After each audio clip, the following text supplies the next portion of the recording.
got a movable head. I love that.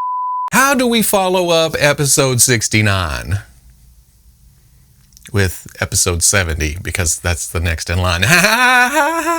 Anyway, I'm Robo. This here's the rewind.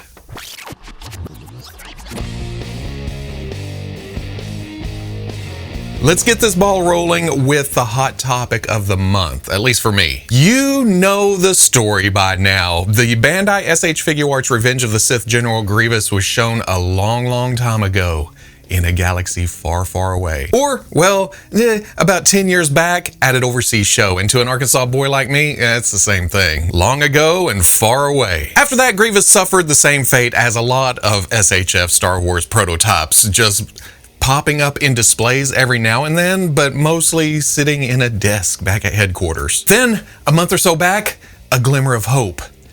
A new hope, if you will. Have I made that joke a couple times in the past month? That's okay. You know what you're watching. You're here. This is me. Since it's the episode 3 anniversary, Tamashii Nations posted a re-released Obi-Wan and then a silhouette of Grievous, making us think, oh, is it on the way? And sure enough, within a few weeks, we started getting promotional images and solicitation info. That's come and gone now, with much gnashing of teeth. I barely made it in at Nin Game, but I did find that it's still up for pre-order at Amazon Japan. The link to that is in the description. One point of confusion was this image being with the original promotional pictures, Grievous holding an electro staff. That quickly disappeared from the Tamashii Nation site, and it wasn't included in any of the retailer pre-orders except for Nin Game. I think I hypothesized that it may be a secret accessory for when it actually releases, or maybe a hint at a future figure. But as soon as the rewind posted last week, somebody posted, hey, Bandai's put up an explanation for this. Just go to their site. Sure enough, they had posted that it will not be included with General Grievous, going as far as putting a red line through the picture in case there was any question about it. They say, and I quote, the set contents listed from the beginning are the correct product specifications, which is to say that they had planned to include this at some point, going as far as taking the picture, but decided against it before things went official. But that picture was still floating around. It still made it out there. They removed it as quickly as possible. So there we go, mystery solved. It hurts not to get extras, but I'm really after General Grievous himself. Now, Bandai.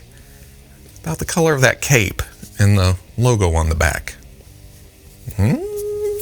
Something else that's been rummaging around the rewinds for the past few months is the Yolopark Transformers AMK series model kits. Notice I didn't say Pro Series. Back at Toy Fair, they announced that they would be releasing, or well, re-releasing their model kits in a more stripped down fashion. Not so bell and whistly. There's no die cast, no lights, less paints, less extras. Papa John's. No, they're just going after a cheaper price point, which is great, especially if you're looking for something more budget friendly or like that lean, clean G1 look, which really also describes the Pro Series at its core, but that is more wear and tear, ups the realism a bit more. AMK series is meant to be more of a bargain. Plus, it introduces Bumblebee to the model kit line in general. I love this. It's got that cuteness factor that I always associate with B at a certain level, but I don't mean that as a negative. He's still a badass Transformer. He's just got that sympathy for humans aspect, even in model kit form. Does that make sense? I mean, look at this pose. What else am I supposed to think? And there's nothing wrong with a little cuteness. I'm not used to seeing a Transformers toy with this clean a back, but that's one of the perks of not having an alt mode. That's right. I said perks. Oh, wait, that's not the microphone. Basically, I look at all these pictures and I think fun. And that's the name of the game. But I do notice one big difference from his appearance at Toy Fair. Back then, B had a much more serious face. Here, he's a lot happier, and the info doesn't say anything about alternate faceplates. So I'm thinking that the Toy Fair model may have been a slight sneak peek for the upcoming Pro Series Bumblebee. They told me at the show that Bumblebee would be in the AMK series first and then make his way to Pro Series later. So if you're more into the Pro Series, wait it out. Or at least that's what I was told then, you know, plans can change because there's a couple of other things to go over. Well, first, there is also the AMK series Starscream, which is not a surprise. I finally got my Pro series, but I am tempted by the cleaner AMK series after getting them side by side with the Hasbro Asia, Optimus Prime, and Megatron. And that's where we kind of run into a curveball. I assumed that those releases were what we were getting with AMK series. In fact, that's what they had on display at Toy Fair in front of the AMK series boxes. But no, there are differences. Well, okay, with Megatron, it's really just the eyes. The original Pro Series release had light-up eyes, so when those weren't engaged, he had kind of that dead-eye look. But then for the Hasbro Asia release, they painted the eyes, so they stood out. They had that redness to them. For the AMK series, it seems they're going back to the unpainted look, so they're not as prominent in the face. I don't like that as much. Maybe they'll be as easy to paint as the Hasbro Asia exclusive Optimus Prime, because convoluted, here we go. The original Pro Series for Optimus Prime had the LEDs, so if they weren't lit up, it looked like he was on the operating room table. But then the Hasbro Asia exclusive didn't have LEDs, but they kept those lenses in to where it had that dead-eye look. But they were removable, you paint them, looks great. Now on the AMK series, it seems they're painting them those baby blues, and I like that. And that's really the only difference, right? No reason to have to worry about getting a third version of this model kit. No, I didn't get Nemesis Prime. I know that's just a repaint, but I get the Pro Series, the Hasbro Asia. I don't need the AMK for any reason whatsoever. Son of a bitch. Yup, they changed some of the colors to the body to make it more cartoon accurate. But not quite. Slow down, we're getting there. The yellow on the forearms is now a solid color instead of translucent plastic. The pec windows are solid blue, which I really like. But now all the silver parts to the body itself are white. And man, that just screams 80s cartoon. Well, they did leave the ribs and the head shiny, as it should be, but then we get to the smokestacks, and they left those silver too. I think they could have went either direction. They could have made those white, and it still would have been cartoon accurate, but I feel like the fuel tanks on the outside of the legs should match the smokestacks, so that looks odd to me. And I guess that goes for the ab grill too, but a lighter silver than the ribs. Am I getting too nitpicky here? The hips and the upper legs being bright white is absolutely fine. It sends images of G1 dancing through my head.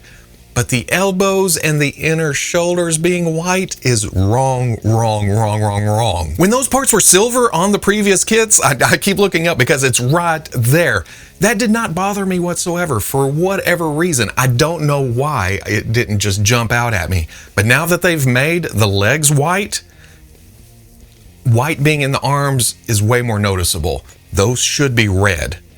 Torso, all the way down to the wrist. Now, Devil's Advocate, I'm guessing all of those parts are in the same mold, so they have to all be the same color. In fact, weren't all of those die cast the first go around?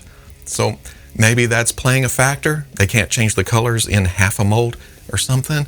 But the consumer part of me, the fan, is like, change that shit. They do say pictures are for reference only. Please refer to the actual product, which is weird because we don't have actual product yet. All we have are the pictures. So maybe that means subject to change?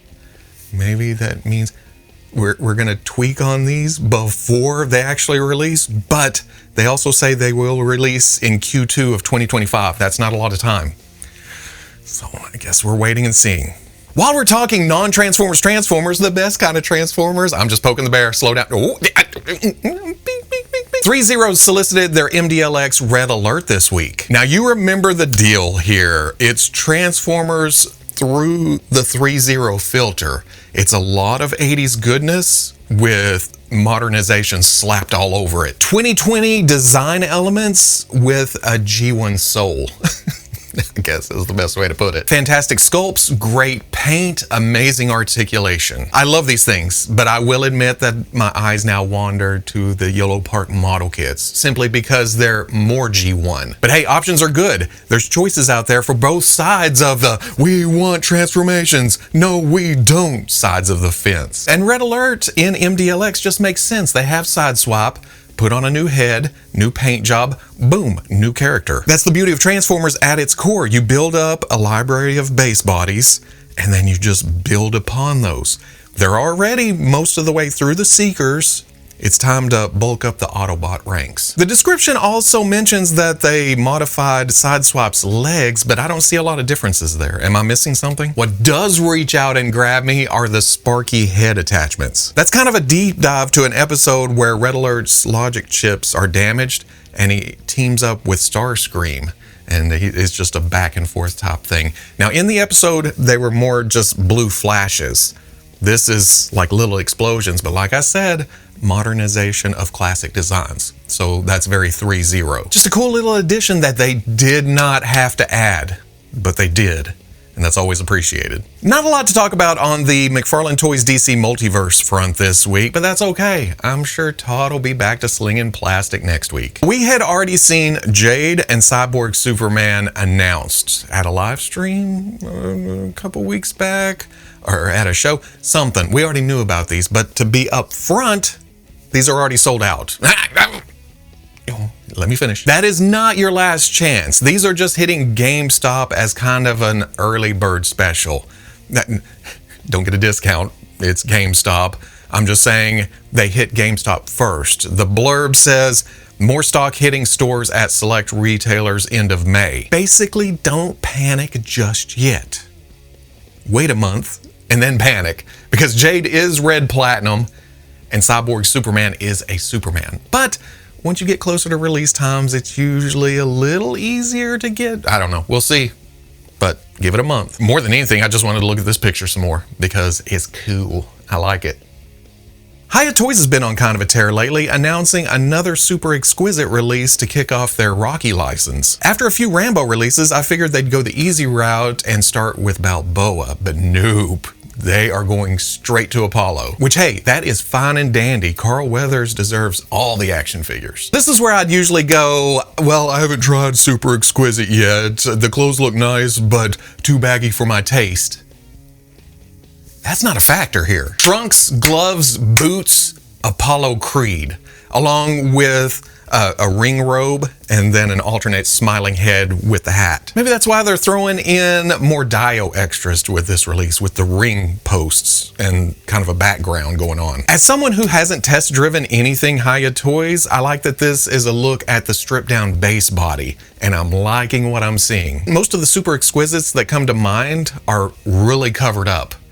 It really emphasizes the soft goods, especially that Rick from a few weeks ago. It was just a head sticking out of clothing. But I mentioned Rambos, those have bare arms. We've seen the articulation in promo images before, but this is a full look. The sculpt of the legs and especially the torso is super exquisite. On top of that though, I really like the skin tones. It just really seals the deal. My first thought was, you're not gonna get a lot of movement out of that torso, maybe a ball joint at the waist that kind of kicks around, but after going and looking at Rambo reviews, apparently this is a rubber overlay with an ab crutch under there. Now, it doesn't get a super amount of movement, but there's more than you think. That's just the trade-off. You either have exposed joints or you have a rubber cover. Either way, this is a beautiful start to the Rocky line. Now you know Rocky's gotta be next. How deep are they gonna go? Can I get a Drago?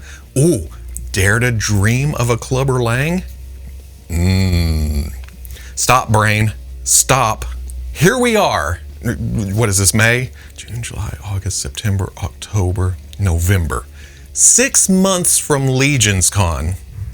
Why not announce the exclusives? That made more sense in a jokey, gripey kind of way in my head, because before I counted it up, I thought Legions Con is way the hell out there, but it's only 6 months, so it makes sense to do the announcements. It gives people time to plan ahead for the Keepers of the Crossroads. Basically, in the world of 4 Horsemen Mythic Legions, if you find yourself in Dufiratharasana, Dufirathrasana.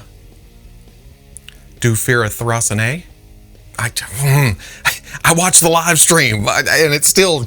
Anyway, if you find yourself at the crossroads, you have 4 choices. Pick the warrior and you either make out like a king or you spill your guts at his feet. Choose the nymph for a chance at true love or become one of her mindless followers. If it's revenge you're after, you pick Chirel. But if you fail her puzzles, she eats you body and soul. Finally, the Revenant, as far as I understand it, is actually lose-lose. You win, you get immortality, but even that itself becomes a curse at some point. Almost feel like if I ended up at the crossroads, it'd be like, oh, I'm good. I'm out of here. Oh, who am I kidding? I'd be like, okay, which one? Here we go. Initial reaction to this was 4-pack. Oh man, what's the price gonna be on this thing? But it's actually 2 single releases. The male release has a body, and then the parts and pieces to make both the Revenant and the Warrior. Not both, either or. You need to buy 2 sets in order to have both characters. Or if you have Mythic Legions bodies laying around, maybe you can mix and match. Same for the female pack. There's a figure and then bits and bobs to make the nymph or the churl. I like this because if you're in for just one of them, you can just buy one of the sets. Sure, you'll have a lot of extra parts, but that's better than having 3 other figures that you may have not wanted. If you can't make it to Legions Con, these will be available after the show without a few of the heads. For the male set, the standard release will not have these. And then for the female set, they exclude these. Basically, what it comes down to is the lore grows and grows and grows. And I still don't really know what's going on most of the time, but I like looking at the figures. I like all the parts and I like what I've messed with so far. I have a playdate coming with some customs. So from Crossroads to the Crossbones, I apologize for that, but it had to be done. You know how the rewind goes. You know how I am. My brain just... Hasbro solicited their Amazon exclusive Marvel Legends supervillains Rumlow and Madame Mask 2-pack this week. And I don't really have much else to say that I didn't get out the first time around. 2 villains that are nice upgrades to their first releases. I think Madame Mask had 1 before this, and Crossbones has had at least 2 that I can remember. If you're happy with what you have, hey, no problem. Good going. Be proud of your collection. Pass these on by. That's more for the rest. Like I said, it's Amazon exclusive. It does not affect the character selection of the main line whatsoever. It just makes an online retailer feel special. Here you go. There's something different for you. Let's get the ROMs and everything else out over here. It's just out there for those who want it. Plain and simple. They did go back and tweak the color of Madame Mask's torso in all these promo images. The original reveal pictures had more black than white, which I'm unfamiliar with the modern costume, so I didn't even know anything was wrong. I was like, okay, that's a nice update to Madame Mask. But then, directly afterwards, they said the torso would be more white than black, which apparently matches the new look better. I'm just in it for the better Madame Mask and the Crossbones. He looks pretty cool. But to tweak something that fast makes me wonder, makes me wish it could have happened to the Target X Factor Jean Grey. Just saying. But that's not all for Marvel Legends. Since it is opening weekend, we got pre-orders for the Thunderbolts 2-packs. Only one was supposed to go live this week, but I guess they thought, hey, the hype is a-rolling. Let's do it. It's only renders again, but I do like that Walker gets a more accurate costume this time around. Red Guardian is sweet with both head options. You should always get the bald and bearded alternate head. Yelena isn't very superhero looking, but this isn't a superhero movie, so I understand. I still like this look, and it's got a lot of custom potential. And then there's Sentry. Say what you will, and you will, but we're how far in? A decade, more than a decade into the MCU. Should have expected the lines and the trim and the random color stripes. Could have been way worse. You look at this and you think Sentry, and that is half the battle. Like you saw in the intro though, the cast did open early production samples, which gives us a tiny itty bitty glimpse at what the final product is gonna look like.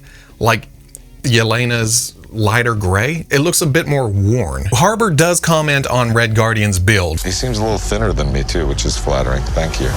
If he's happy, I'm happy. I would have liked a little bit more to it, but hey, whatever. And then Sentry's trim does look more gold. The render tries to convey that, and I looked at it and thought, well, those are gold, but it's really gold in the figure in the video. So again, I want closer looks, not quick from several feet away pictures. Hey man, I just like toys, okay? That's where I am.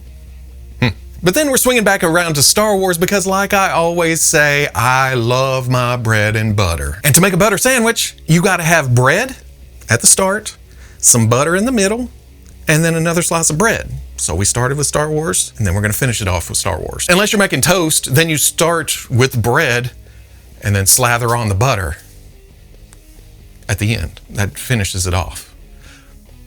Unless you're making a deep fried butter sandwich, then you start with butter, melt that down, throw in the bread with butter on it, with another slice of bread, keep flipping. Why's my heart hurt?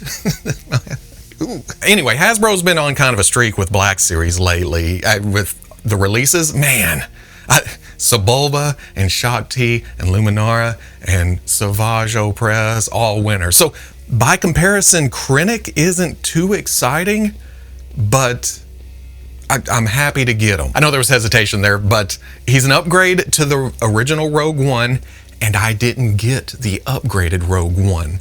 So I will happily get a good Krennic in his dress uniform. That sash just adds something. It separates him from the rest of the Imperial officers on the shelf. But the real reason I'm finishing this up with Hasbro Star Wars Black Series is because they held a fan stream about 30 minutes ago. I watched it, saved the pictures, went through them a little bit, came out here, started recording. So this is my initial reaction. It was okay. I think the big thing a lot of people were looking for is Revenge of the Sith, Obi-Wan, and Anakin. You know, for the anniversary of Revenge of the Sith. But then again, they are just coming out of Celebration. They're ramping up for San Diego Comic-Con. May the 4th is kind of just a fluff marketing holiday.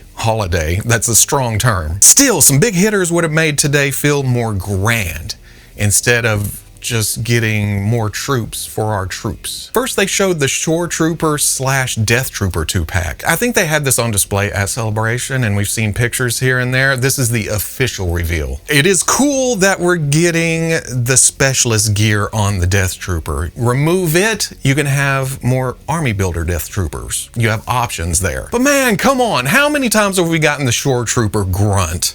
I think original release, and I think there was an archive release. Then Black Series gave us Squad Leader and Andor versions, which is just repaints, maybe a few tweaks around the belt. This couldn't have been the Captain, which we have never gotten in Black Series. We got Figuarts, and I think it was an option in the model kits, but not in Black Series. That would have fancied up this presentation, added a little color to the overall scheme, and made it more tempting for those of us who have a few grunts and a few Death Troopers. Now that would have made it less army buildery, but I wouldn't mind having a couple of captains on the shelf.